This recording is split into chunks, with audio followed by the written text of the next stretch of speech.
Hi friends, welcome to Agathia Village. இன்னைக்கு நம்ம இந்த வீடியோவில் ரொம்ப டேஸ்டான ஒரு தீபாவளி ஸ்வீட் ரெசிபி தாங்க பார்க்க போகிறோம். ஆமாங்க, வாயில் வச்சதையுமே டக்குன்னு கரையிற அளவுக்கு ரொம்ப டேஸ்டான நெய் மைசூர் பாக் ரொம்ப சீக்கிரமாக எப்படி பண்ணுறதுன்னு பார்க்கலாம். அதுக்கு முன்னாடி நம்ம சேனல் ஃபர்ஸ்ட் டைம் நீங்கள் பார்க்குற மாதிரி இருந்தால் மறக்காமல் சப்ஸ்கிரைப் பண்ணிக்கோங்க. கூடவே பக்கத்தில் இருக்கிற பெல் சிம்லையுமே ப்ரெஸ் பண்ணி வச்சுக்கோங்க. இன்றைக்கி நெய் மைசூர் பாக் பண்ணுறதுக்கு ஒரு பவுலில் 1 கப் அளவுக்கு கடலை மாவு வந்து நான் எடுத்துக்கிறேன். இது கிட்டத்தட்ட 1/4 கிலோ அளவுக்கு வந்து எடுத்துக்கிறேங்க. ஃபஸ்ட்டு ஒரு சலடை எடுத்து சலடையில் நல்லா சலிச்சுட்டு நம்ம எடுத்துக்கலாம். அப்போ தான் நம்மளுக்கு கட்டி இல்லாமல் நல்லா வந்து கலந்து விட வரும். இப்போ நல்லா சலிச்சதுக்கப்புறமா எந்த கப்பில் வந்து நம்ம மாவு எடுத்தோமோ அதே கப்பில் 1 கப் அளவுக்கு வந்து நெய் எடுத்துக்கலாங்க. இந்த நெய் வந்து நான் வீட்டில் வந்து உருக்குன நெய் தான். தினமும் சேர்ற பால் அடைய ஃப்ரிட்ஜிலேருந்து எடுத்து வச்சுருந்து நான் அப்பப்போ வந்து இந்த மாதிரி நெய் உருக்கி எடுத்துக்குவேன். குழந்தைகளுக்கு தேவையான அளவுக்கு. பாருங்கள், நல்ல மணலாக நல்ல டேஸ்ட்டாக ரொம்ப நல்லாயிருக்கும். நான் வந்து ஆல்ரெடி வீடியோ வந்து தினமும் சேர்ற பால் அடையில் எப்படி நெய் வந்து சீக்கிரமாக பண்ணுறதுன்னு வீடியோ ஷேர் பண்ணிக்கிறேன். மறக்காமல் செக் பண்ணி பார்த்துக்கோங்க. இப்போ ஒரு சாஸ்பேனில் 1 கப் அளவுக்கு நெய் எடுத்துக்கலாம். கூட வந்து 1/2 கப் அளவுக்கு எந்த வாசமும் இல்லாத சன்ஃப்ளவர் ஆயில், அந்த மாதிரி ஒரு ஆயில் வந்து எடுத்துக்கோங்க. இப்போ இந்த நெய் மட்டும் லைட்டாக நம்ம உருக்கி எடுத்துக்கலாம். நெய் உருக்கிற அளவுக்கு கொஞ்சமாக சூடு பண்ணி வெகுப்பாக வந்து எடுத்துகிட்டு வந்துருக்கிறேன். இப்போ நம்ம எடுத்து வச்சுருக்கிற மாவில் கொஞ்சமாக ஊற்றி நல்லா கலந்து எடுத்துக்கலாம். ஃபஸ்ட்டு கொஞ்சமாக நெய் சேர்த்து கட்டி இல்லாமல் நல்லா கலந்துக்கோங்க. அப்புறம் கொஞ்சமாக வந்து நெய் கூட சேர்த்து கலந்துக்கலாம். நீங்கள் வந்து ஃபுல்லாகவே 1/2 கப் அளவுக்கு ஃபுல்லாக நெய் வந்து சேர்த்துக்கலாம். ரொம்ப நெய் சேர்த்துட்டாலும் கொஞ்சம் திகட்டுற மாதிரி இருக்கும். ஒரே டைமில் ஒன்று மட்டும் தான் சாப்பிட முடியும். நம்ம இந்த மாதிரி பண்ணணும்னா கொஞ்சம் ஆயில் கூட சேர்த்துக்கிட்டும் போது ரொம்ப திகட்டாது, சாப்பிட்றதுக்கு ரொம்ப நல்லாயிருக்கும். ஒருவேளை உங்களுக்கு ஆயில் வாசம் வந்து பிடிக்காது அப்படின்னு நினச்சிங்கன்னா ஃபுல்லாகவே கூட நெய் வந்து 1/2 கப் அளவுக்கு கூட சேர்த்துக்கலாம். இப்போ பாருங்கள், இந்த அளவுக்கு கொஞ்சம் நல்லா வந்து லூஸாக இந்த அளவுக்கு இருக்கிற அளவுக்கு கரைச்சி எடுத்தாச்சு. இப்போ வந்து நம்ம ரெடி பண்ணதுமே ஊற்றுறதுக்கு ஒரு மைசூர் பாக் ட்ரே வந்து ரெடி பண்ணிடலாம். நம்ம ரெடி பண்ணதுமே டக்குன்னு வந்து இதில் ஊற்றணும். அதே டைமில் வந்து ரெடி பண்ண முடியாது. அது முன்னாடியே நல்லா நெய் வந்து நல்லா அப்ளை பண்ணி இந்த அளவுக்கு வச்சிடலாம். இப்போ வந்து ஒரு பேனில் 1/2 கப் அளவுக்கு ஒயிட் சுகர் வந்து எடுத்துக்கலாங்க. ஒரே கப்பில் எல்லா மெஷர்மெண்ட்டும் ஒரே கப்பில் அளந்திங்கன்னா கரெக்டாக இருக்கும். இப்போ அது கூட வந்து 1/2 கப் அளவுக்கு வந்து தண்ணி இது கூட சேர்த்துக்கலாம்.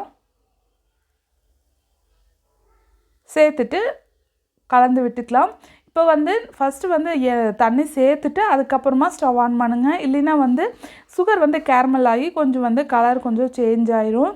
இப்போ நல்லா கலந்து விட்டுட்டு கொஞ்சம் நல்லா சர்க்கரையெல்லாம் நல்லா கலந்ததுக்கு அப்புறமா இது கூட வந்து ஒரு டேபிள் ஸ்பூன் அளவுக்கு வந்து பால் வந்து இது கூட சேர்த்துக்கலாம். காய்ச்சி ஆற வச்ச பால். இந்த பால் எதுக்கு சேர்த்துக்கிறோம்னா, இந்த சுகரில் வந்து லைட்டாக அந்த டஸ்ட்டு அழுக்கு ஏதாச்சும் இருந்துச்சுன்னா அப்படியே வந்து பால் வேலை வந்துடும். இப்போ பாருங்கள், நல்லா மேலே வந்துச்சு. இந்த மாதிரி டீ ஃபில்டர் வச்சு லைட்டாக அப்படியே வந்து எடுத்துடலாம்.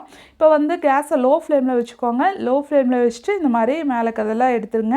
மறுபடியும் வந்து ஹை ஃப்ளேமில் வச்சு லோ ஃப்ளேம் கொண்டு வந்திங்கன்னா மறுபடியும் ஒரு தடவை வந்து மேலே இருக்கிற டஸ்ட்டு இந்த மாதிரி எல்லாம் மேலே வந்துடும். டீ ஃபில்டர் வச்சு நீட்டாக வந்து இந்த மாதிரி வடித்து எடுத்துடலாம். இதுக்கப்புறமா நம்ம ஹை ஃப்ளேம்லேயும் கூட வச்சுக்கலாம். வச்சு நல்லா கலந்துவிட்டுட்டே இருந்தோம்னா சுகர் வந்து சீக்கிரமாகவே நம்மளுக்கு ஒரு கம்பி பதம் வந்து வந்துடும். இந்த மாதிரி நுரைய வந்தாலே சீக்கிரமாக வந்துடும். பாருங்கள், லைட்டாக அப்படி தொட்டு பார்த்தாலே ஒரு கம்பி பதம் அழகாக வந்து ஒரு கம்பி பதம் வந்துடும். கம்பி பதம் பார்க்க தெரியாதுன்னு நினச்சிங்கன்னா ஒரு பவுலில் தண்ணி எடுத்து கொஞ்சமாக ஊற்றுனீங்கன்னா தொட்டு பார்த்தா கையில் ஒட்டாமல் நல்லா வரும். அப்போவே வந்து கம்பி பதம் வந்துருச்சுன்னு அர்த்தம். இப்போ வந்து நம்ம கரைச்சி வச்சுருக்கிற மாவு வந்து கொஞ்சமாக அப்படியே இது கூட சேர்த்துட்டு நல்லா அப்படியே கலந்துக்கிட்டே இருக்கணும். கன்னிவாக கீழே படியாத அளவுக்கு நல்லா கலந்து விட்டுட்டே இருந்தோம்னாலே கரெக்டாக இருக்குங்க. சைடில் இருக்கிறதுல அப்பப்போ இந்த மாதிரி எடுத்து விட்டுக்கோங்க. இப்போ கலக்க பாருங்கள், நல்லா வந்து மாவு வந்து கெட்டியாயிடுச்சு. இப்போ வந்து மீதி இருக்கிற நெய் வந்து இன்னொரு சைடு வந்து நல்லா அப்பப்போ நல்லா சூடாகவே கொஞ்சமாக இது கூட சேர்த்து கலந்து விட்டுக்கோணும். இப்போ ஒரு டைம் நான் இது கூட சேர்த்துட்டு வந்து இந்த நெய் ஃபுல்லாக வந்து நல்லா அப்சர்வ் பண்ணிடணும். அப்சர்வ் பண்ணதுக்கப்புறம் மறுபடியும் நான் கொஞ்சம் நெய் சேர்த்து கொஞ்சமாக சேர்த்து இந்த மாதிரி நல்லா 2-3 டைம் வந்து 3 பேட்சாக நான் கலந்து விட்டுட்டுருக்கிறேன்.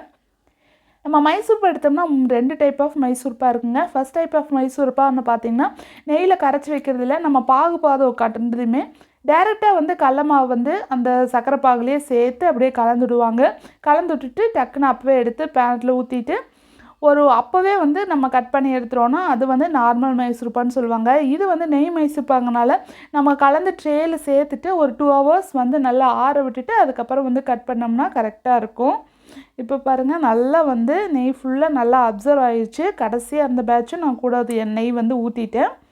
இப்போ பார்த்தீங்கனாலே தெரியும் நல்லா திக்காகிடுச்சு. இப்போ நம்ம பதம் கரெக்டாக வந்துச்சான்னு பார்க்குறக்கு லைட்டாக இப்படி தொட்டு உருட்டினோம்னா இந்த மாதிரி நல்லா உருண்டு வரணும்.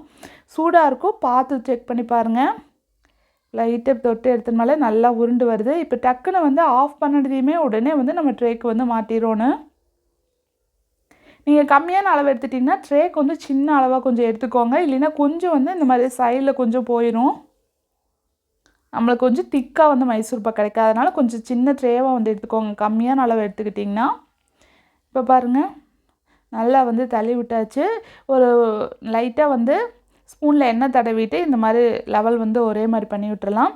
இப்போ 2 ஹவர்ஸ் பக்கம் நல்லா ஆறிடுச்சு. ஆறினதுக்கப்புறமா நம்ம பீஸ் வந்து எந்த அளவுக்கு வேணுமோ அந்த அளவுக்கு போட்டுடலாம். இப்போ பாருங்கள் கத்தி வச்சதுமே லைட்டாக அப்படியே வந்து உள்ளே போகுது. பீஸ் போடுறப்பே தெரியும் நல்லா அப்படியே வந்து கொஞ்சம் கூட கெட்டியாக இல்லை. லைட்டாக போட்டதையுமே வந்து ஈஸியாக போகுது. ரொம்ப ரொம்ப சிம்பிளாக ஈஸியாகவே பண்ணிடலாங்க. பிகினர்ஸ் கூட ரொம்ப கஷ்டம் இல்லாமல் இதே ரேஷியோவில் கரெக்டாக பண்ணிங்கன்னா கரெக்டாக வந்துடும். டேஸ்ட் ரொம்ப ரொம்ப நல்லா இருந்துச்சு. வாயில் வச்சதையுமே கரையிற அளவுக்கு நெய் மைசூர் பாக் ரொம்ப ரொம்ப டேஸ்ட் நல்லா இருந்துச்சு. மறக்காமல் இதே ரேஷியோவில் ட்ரை பண்ணி பாருங்கள். இந்த வீடியோ பிடிச்சிருந்தா முக்கியமாக லைக் பண்ணுங்கள் அண்ட் ஷேர் பண்ணுங்கள், கமெண்ட் பண்ணுங்கள். தேங்க்யூ ஃபார் வாட்சிங்.